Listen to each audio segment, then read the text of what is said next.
how to make VR actually work in your classroom. Episode 961 is a Tech Tool Tuesday. Our guest says the wow has to be secondary to the why. Here's 3 tips. 1, before you book a headset, finish this sentence. What can my students do in VR that they can't do in my room? No sentence, no headsets.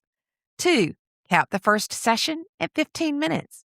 And 3, make that first trip a scavenger hunt. Let them find the loopholes and debrief when you're done about how to make it better. This is the 10-Minute Teacher Podcast with your host, Vicki Davis.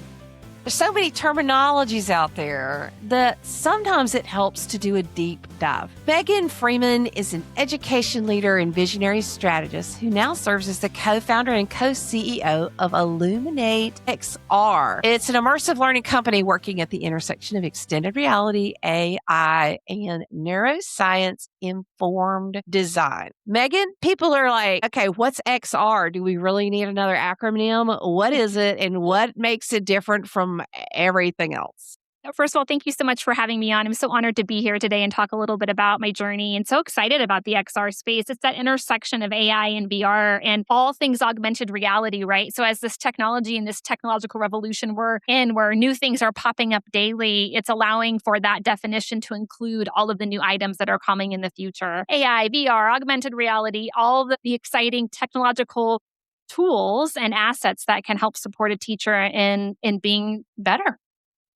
For someone who knows nothing and all those acronyms just made their head spin, give us like a simple first grade explanation of these different terms and what it looks like in the classroom, like what an experience might look like in XR. For me, starting back when I was running a school, I've been involved in so many tech rollouts, and I was very concerned as a leader, like, oh gosh, how am I going to manage this tool? I hadn't stepped into VR before. And I remember partnering with my co-CEO, Colin Cooper. It's how I met him through a think tank. And I remember him getting me into the VR headset for the very first time. And the first thing we did was just some really fun applications. It was very exploratory and very Socratic. So virtual reality is the ability for you able to put on a headset. I use the MetaQuest. It's right here. And it's at my side all the time because I'm always in VR at this point. But there's many different ones you can use. All of them are great and all of them based on varying budgets. But ultimately getting into that space and allowing to be immersed. And I had never walked the plank before. I don't know if you've ever had that experience. You get in and you go climb up, get into an elevator, go up to the very top floor. You look out, and when you look down, you genuinely feel as if you are at the top of a building and have to walk out on the plank. And it was so funny because I was in my office and I really felt I was so hesitant to allow myself to even take one step forward. I have a natural fear of heights. And so it took me probably 2 or 3 times to be able to actually get the ability to be able to move one foot in front of the other, even though I knew consciously I was in my room. It was unreal. And to me, that's when a moment clicked. As someone who has a fear of heights, the ability to be able to practice that fear in the safety of my headset, I was thinking of all of my teenagers and all of my students as who come to my school who are looking for a second or maybe third chance to get their high school diploma, coming in with a variety of fears or things that they have told themselves they couldn't do well. I thought, well, Meghan, you put the VR headset, you climbed up an elevator, you walked out on the plank. And in my mind, the neurons were firing as if I was really in that space. Your mind does not understand that you are in a virtual reality space. That's how immersed you become. When that moment happened for me, I thought, this is something that could be transformational for students. And so as a leader who's been involved in multiple rollouts, we spent an entire year with my staff playing. So what I wanted to do was not pretend like we knew how to implement this well. I wanted to empower my staff because they are smart, they are intelligent, they are critical, they know what students like, what they don't like, and I wanted to be able to get my leadership team. So we got 46 devices for our staff, and we literally spent the entire year creating policy, playing, telling what we liked, what we didn't like, what our concerns were, safety concerns, because at the time we were ahead of the curve. And the ability to be able to lock down your headsets on an MDM or a device management system that was safe for children didn't exist yet. And so we were trying to figure out how to get students in here safely. And there was a lot of questions. And as a part of my leadership, I love Question Quest. So we constantly ask teachers to sit with a question and help support us in coming up with an answer. And they were amazing. What came out of that journey was idea after idea of how to support students, one of them being public speaking. So if you could imagine, public speaking is something that most high school students, middle school students, even elementary school students really are fearful of getting up in front of their peers. And as most children do, they want to be accepted. And when you're able to practice your speech in an environment where in the VR, you can change environments, you can be in a classroom, you can be on a TED Talk stage, you can be anywhere you want, and you can have actual interaction with AI, which is now bringing in the next component, an AI avatar in there that can give you feedback on how your speech went. And the idea is as you go into these and practice, just like I was able to eventually walk out on the plank and actually solve that really terrifying experience for myself, we would want to see those transference of skills for students. Imagine them traveling around the world with Brink Traveler and some of the apps that are available out there for kids to be immersed in different places they've never been before. Imagine for technical education and what you do, Vicki, and being able to put students in situations that maybe are too expensive for a school to have, but you can recreate it in the virtual reality environment. We are very excited to be looking at this space and working really hard to ensure that teachers who know students best are at the heart of how we design. So let's talk a little bit about policy. So I've used some VR headsets and different things. And one of the first things that I learned was really creating strict rules about when someone is in VR, respecting that person's space. If you're not going to grief or bother or touch that person, even how at the time, because we were using some Windows mixed reality headsets, even at the time when it got time to take them out, how we would do that, I would say, okay, put your hand on their shoulder. Tell the person inside, okay, when they put your hand on their shoulder, it means speak quietly into their ear. It's time to come out. Now that was, I don't know, 10 years ago, how we did it. But what are some of those things for like, how does space look? Are the students, I assume they're seated? Are they standing? What does the space look like? And then how do you respect the person who is in VR so that you protect them? Because you truly are aware of what's in your headset, but everything else really doesn't exist. And that's such classroom management is classroom management. And when you're using a new tool, right, that was the big component and a lot of questions around classroom management and looking at multiple applications. Some of them had strengths when it came to classroom management, and some of them had areas where, okay, this is not going to work for a group environment until this happens or this happens. There was a lot of variables there. So when we're looking at it, there was a couple of platforms that really allowed for easy teacher classroom management, where there were toggles between whether you could have spatial conversation. So you could only hear the person next to you, but if you walked a foot away in the virtual space, you wouldn't be hearing the entire class talking. You could immediately seat students in the space so that a teacher could actually have students come focus. Because in the VR environment, just like if they were out on the playground or outside, they would be distracted by the world. And in order for them to focus on you for those moments of direct instruction that make sense for the reason you're going into virtual reality, having those toggles, those controls, being able to mute, being able to limit access to any outside technologies, limiting access to web browsers, which can be really common. It's so funny. Some of your smartest kiddos will find the loopholes in your system. And so making sure they're not accessing any type of website or web browsers while in the space, because depending on the tool that you're using, classroom management becomes a big concern. And so just like you said, it depends on how you're applying it and what you're doing. So at IXR, we use a program called Engage, and they're wonderful. The reason why I like them is number one, they're very secure. So being in this world of AI and XR, student security with safety of data is so important to me. They're not doing any type of metrics or profiling on a student, which is really important to us here at IXR. Student safety matters.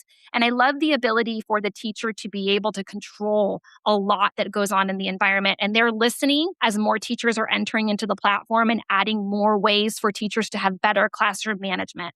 Some experiences need to be designed for groups. So that's another thing my team learned is that when you're looking at designing the virtual reality experience for a student, the wow needs to be secondary to the why. And I've always said that it's super, super important that the moment you get immersed, why a student is engaging in this immersion needs to be really planned and thought out. So teachers do need time to sit with, okay, I'm teaching this course. I know when a student puts on a headset that they are going to be immersed. I want to get the most bang for my buck. What am I going to do? At IXR, it's very simple for them to create a virtual reality experience for their class really quickly. And so I'm always looking for tools that amplify the teacher, allow for that personalized touch, because no one size fits all. And the teacher must really think, what can I do in VR that I might not be able to do in my class? And how can I make this moment something students won't forget? So I love what you said about the wow is secondary to the why. Let's go through a couple different things like language arts, science, history, even math, like the chemistry. You have some quick examples you can give us? For chemistry, for example, going into a chemistry lab and being able to use chemicals that you would never be able to use safely in a classroom setting, and for them to see the reaction of these chemicals in an environment where they never would be hurt. That's something that you can't do in an environment. There is in many schools dissections, right? So there is a lot of students who are legally allowed to opt out of a dissection due to ethical reasons. While in the VR, you can have a virtual reality dissection where you're not impacting a real animal, allowing for the students to engage in the anatomy of an animal and learn, because that's so important for transferability of who we are as humans. So for them to engage in something that normally maybe they wouldn't, so many wow factors, traveling around the world, going into Shakespearean time, sitting in the Globe Theater, going back to Pompeii, going to the Statue of Liberty if you've never been, allowing for students to sit in the Oval Office and speak to an AI-generated president, having the ability for students to be able to explore the natural environment. And if you were a social science teacher, for example, could you imagine teaching a lesson and allowing for the why of your VR environment to be letting your students experience empathy? So you could create virtual environments where you have the students being able to see perspectives in a real life location from different humans based on this point in history. And oftentimes we do that in writing, which is great. But for someone to be able to visualize that and really work and see an AI character that's recreated and letting them experience something from multiple perspectives, doing that analysis, deciding what's true, what's not, those are skills that are so important for today's children. And another big wow is collaboration, communication. We're able to do a lot of that in the traditional classroom setting through group projects, project-based learning. But the ability to be able to go up to the moon and sit on the moon and give the students the opportunity to speak to astronauts and say, okay, guys, you're not able to get off. You have a budget. You need to convince NASA and create a way to live on the moon. Here's all of your variables. You have access to scientists if you have questions, and letting them go into productive struggle. A lot of times students these days are so fearful of failure, and that's what real life is. Real life is just failure and then learning from it and moving forward. So allowing for the VR stage or VR experience to be the space where productive struggle becomes natural and allows for students to use their genuine curiosity to try and tackle challenging things. And if they succeed, awesome. If they don't, they can go back in. They can try again, and they can make another mistake or make a fear. There's so much that you can do that allows for this to be a real safe environment, kind of outside of ego, outside of what peers may see if you want to do that one-on-one for a student. So it's a very novel, interesting, exciting way to bring learning to life in your classroom. Well, with all the pushback on screen time, now, is there any kind of like screen time limits for where you think, okay, like, let's go in VR, let's go out of VR? Great question. I am someone who gets very car sick. And so I was really shocked when getting into the VR headsets, how seasick, car sick it made me. My equilibrium got off. Some people don't experience that, some do. So I would not suggest at the beginning of any type of VR experience, anything more than 15 minutes, allowing for what I call short sprints, for them to be in the VR, to see the wow, to experience the necessary management style, how they can be polite and respectful in this space too. I would say no longer than 25 to 30 minutes max is the amount of time I would ever want a student in there. If a picture's worth 1,000 words, an experience is priceless. And we always want to give kids experience, and not every kid can afford different experiences to go certain places. Well, in my experience, I've worked with students who just the traditional school system did not serve for many reasons. And many of them struggled with algebra. And so what I would say is one of the things we're tackling currently is applying algebraic concepts to the VR sprints and giving students the ability to practice algebra in a space that's safe.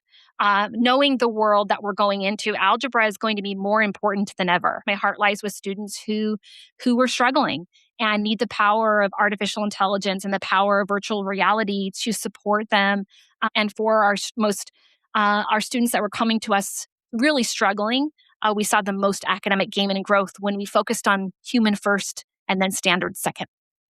I love that. Here's the thing. If textbooks and paper and pencil worked, then we wouldn't have so many that are going back to get their GED. We always have known that math and manipulatives go together. And what better manipulative can you have than to manipulate inside VR? So many great ideas here. So we've been talking to Meghan Freeman, education leader and strategist who serves as co-founder and co-CEO of IlluminateXR. And thank you for coming on the show.